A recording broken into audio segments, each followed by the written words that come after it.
Tes, Jackson. Assalamualaikum warahmatullahi wabarakatuh. Perkenalkan nama saya Fatur Rahman dengan NPM 103. Di sini saya akan mempresentasikan hasil akhir dari tugas akhir yaitu topik modeling project untuk mata kuliah text mining bersama saya sendiri Fatur Rahman dengan NPM 103. Lalu kita mulai dari latar belakang. Ya, latar belakangnya seiring pertumbuhan pengguna mobile game, ulasan pengguna menjadi sumber informasi penting untuk memahami kepuasan dan ekspektasi mereka. Namun, karena jumlah data sangat besar, dibutuhkan metode seperti topik modeling untuk mengekstrak topik utama dari kumpulan ulasan tersebut. Lalu selanjutnya ada tujuan dan manfaatnya apa? Yang pertama adalah menemukan struktur tersembunyi dalam data teks, lalu kita dapat mengelompokkan dokumen berdasarkan tema, lalu memberikan insight otomatis tanpa membaca satu persatu. Yang terakhir, di sini typo, bahkan bisa dipakai sebagai fitur untuk sistem klasifikasi atau rekomendasi lanjutan untuk perkembangan game selanjutnya. Lebih tepatnya untuk perkembangan update atau patch game ke depannya ya.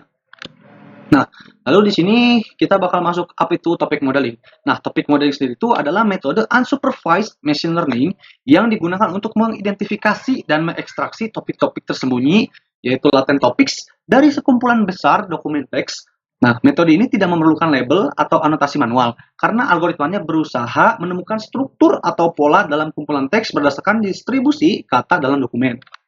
Lalu selanjutnya adalah perbedaannya dari metode-metode lain. Ini berbeda dari klasifikasi yang butuh label atau clustering hanya membagi berdasarkan kesamaan. Topik modeling ini lebih fokus mengeksplorasi makna dan tema dalam teks. Kita bisa menemukan bahwa satu dokumen mengandung lebih dari satu topik dan hasilnya itu lebih interpretatif. Adapun perbedaannya seperti yang pertama ada label data. Misalnya label data itu kalau topik modeling nggak butuh yang namanya label karena dia unsupervised, sedangkan klasifikasi itu membutuhkan label yaitu supervised. Nah, hasil akhirnya itu kalau topik modeling itu dapat memberikan topik-topik kata.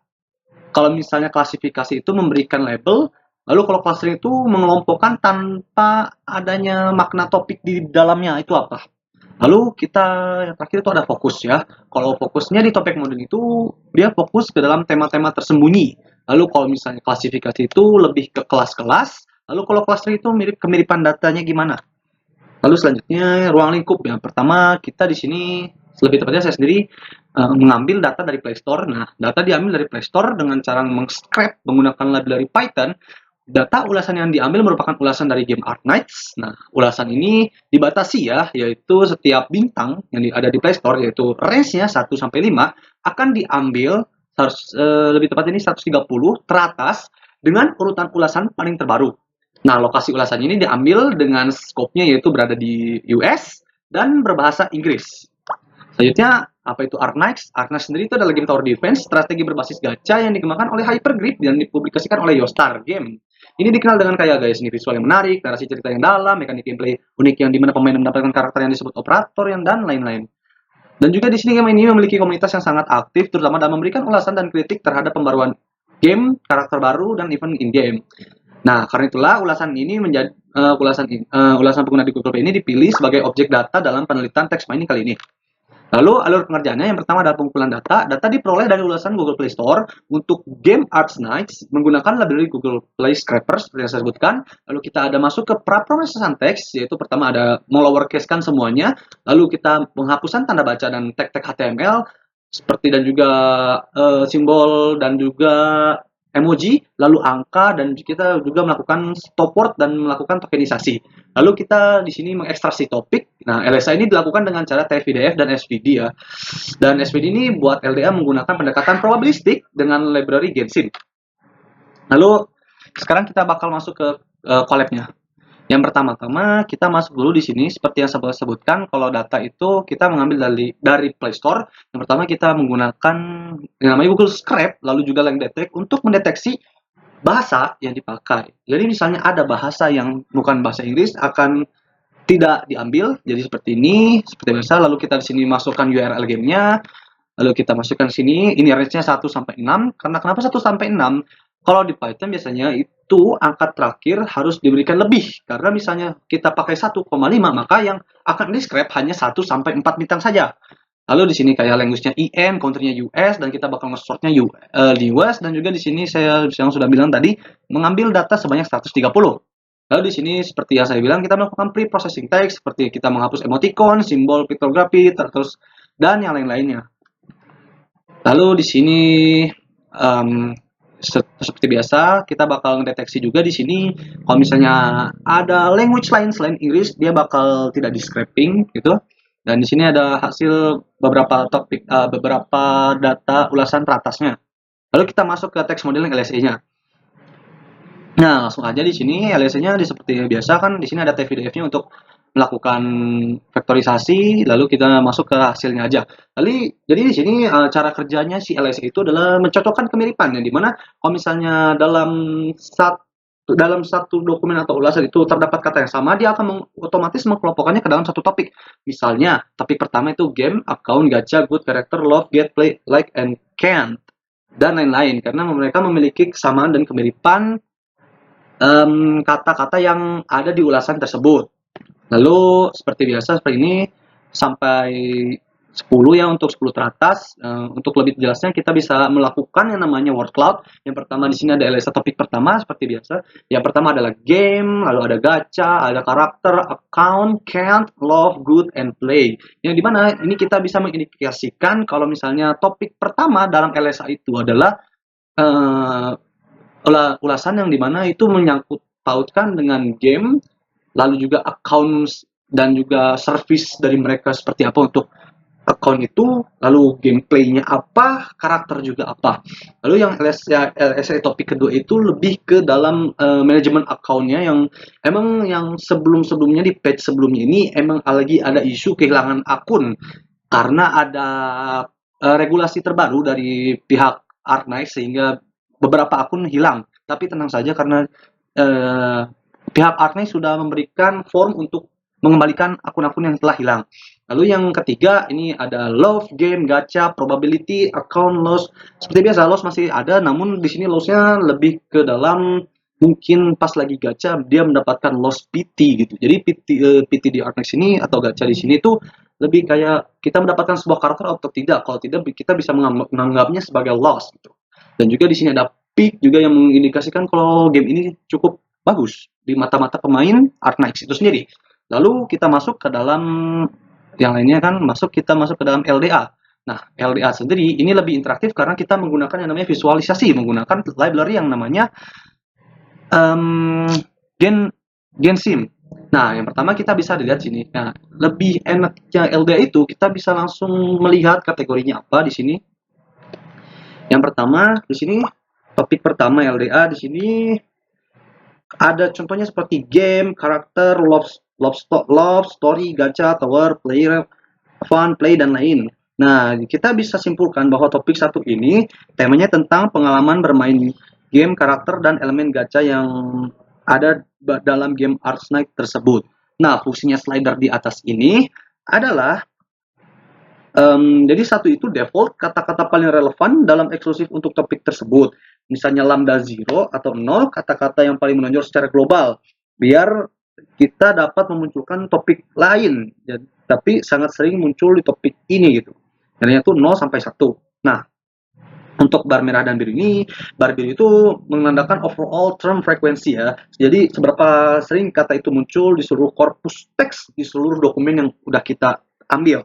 Lalu bar merah itu adalah term frekuensi yang dimana ini adalah kata-kata penting di dalam topik itu saja gitu. Contoh misalnya game bar merah berarti merahnya panjang itu berarti itu sangat berarti di topik pertama. Lalu di situ ada bagian kiri interest topic yang seperti yang bisa lihat ini ada kurva gitu kan, interest topic distance map itu di kiri, yang dimana diagram lingkaran ini adalah peta jarak antar topik berdasarkan kemiripan isi topiknya menggunakan multidimensional scaling dari LDIVs, yang dimana setiap lingkaran itu sama dengan satu topik. Ukuran lingkaran itu seberapa besar topik itu proporsi di dalam datanya. Nah, jarak antar lingkaran ini seberapa berbeda konten antar topik tersebut. Seperti yang bisa dilihat sini ya, misalnya yang ada yang berdekatan. Nah, seperti itu. Nah, jarak tersebut ini misalnya jauh itu topiknya itu sangat berbeda. Namun kalau misalnya dekat atau tumpang tindih itu berarti topiknya itu mirip atau punya kata-kata yang saling overlap gitu. Lalu yang terakhir adalah ada marginal topic distribution di sini ya, di bawah ini. Nah, ini tuh menunjukkan kalau proporsi masing-masing topik dalam seluruh kumpulan teks, lalu juga lingkaran dengan ukuran berbeda itu menandakan berapa banyak token atau kata-kata yang dimana seluruh teks yang termasuk dalam masing-masing topik. Topik yang besar seperti topik 1 bakal mendapatkan porsi yang lebih besar karena memang itu yang lebih banyak muncul. Nah, seperti yang misalnya kalau kita lihat topik kedua ini dia lebih ke account, game, play, update, dan lain-lain. Nah, di sini kita bisa mengasumsikan kalau topik kedua ini lebih ke dalam account para player tersebut di game ini. Seperti itu. Lalu misalnya yang ketiga, di sini kayak seperti game, even, get, good, event, need, without, dan lain-lain yang menandakan kalau di sini adalah lebih ke gameplaynya bagaimana. Karena di sini harus misalnya kita memainkan gamenya ada di sini kata-kata without. Nah, without ini kebanyakan itu berpacu ke dalam karakter game yang sangat krusial untuk ditaruh di beberapa stage gitu. Lalu di sini ada yang kata-kata yang saling juga. Di sini ada topik 4, ada game, karakter, make, gacha, star, good, pool. Nah, di sini kita dapat menyimpulkan kalau misalnya topik 4 ini lebih ke sistem gacha dari game tersebut. Ya, untuk penjelasan LDA mungkin kurang lebih seperti itu. Kita lanjut ke dalam PPT-nya.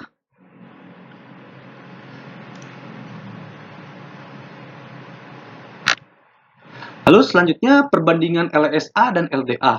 Untuk mengevaluasi efektivitas LSA dan LDA, dilakukan perbandingan berdasarkan beberapa aspek berikut. Yang pertama, keterbacaan topik.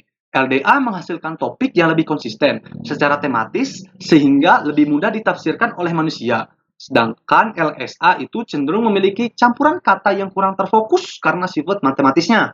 Coherence topik yaitu topik coherence itu nilai coherence dari LDA secara umum lebih tinggi dibandingkan LSA.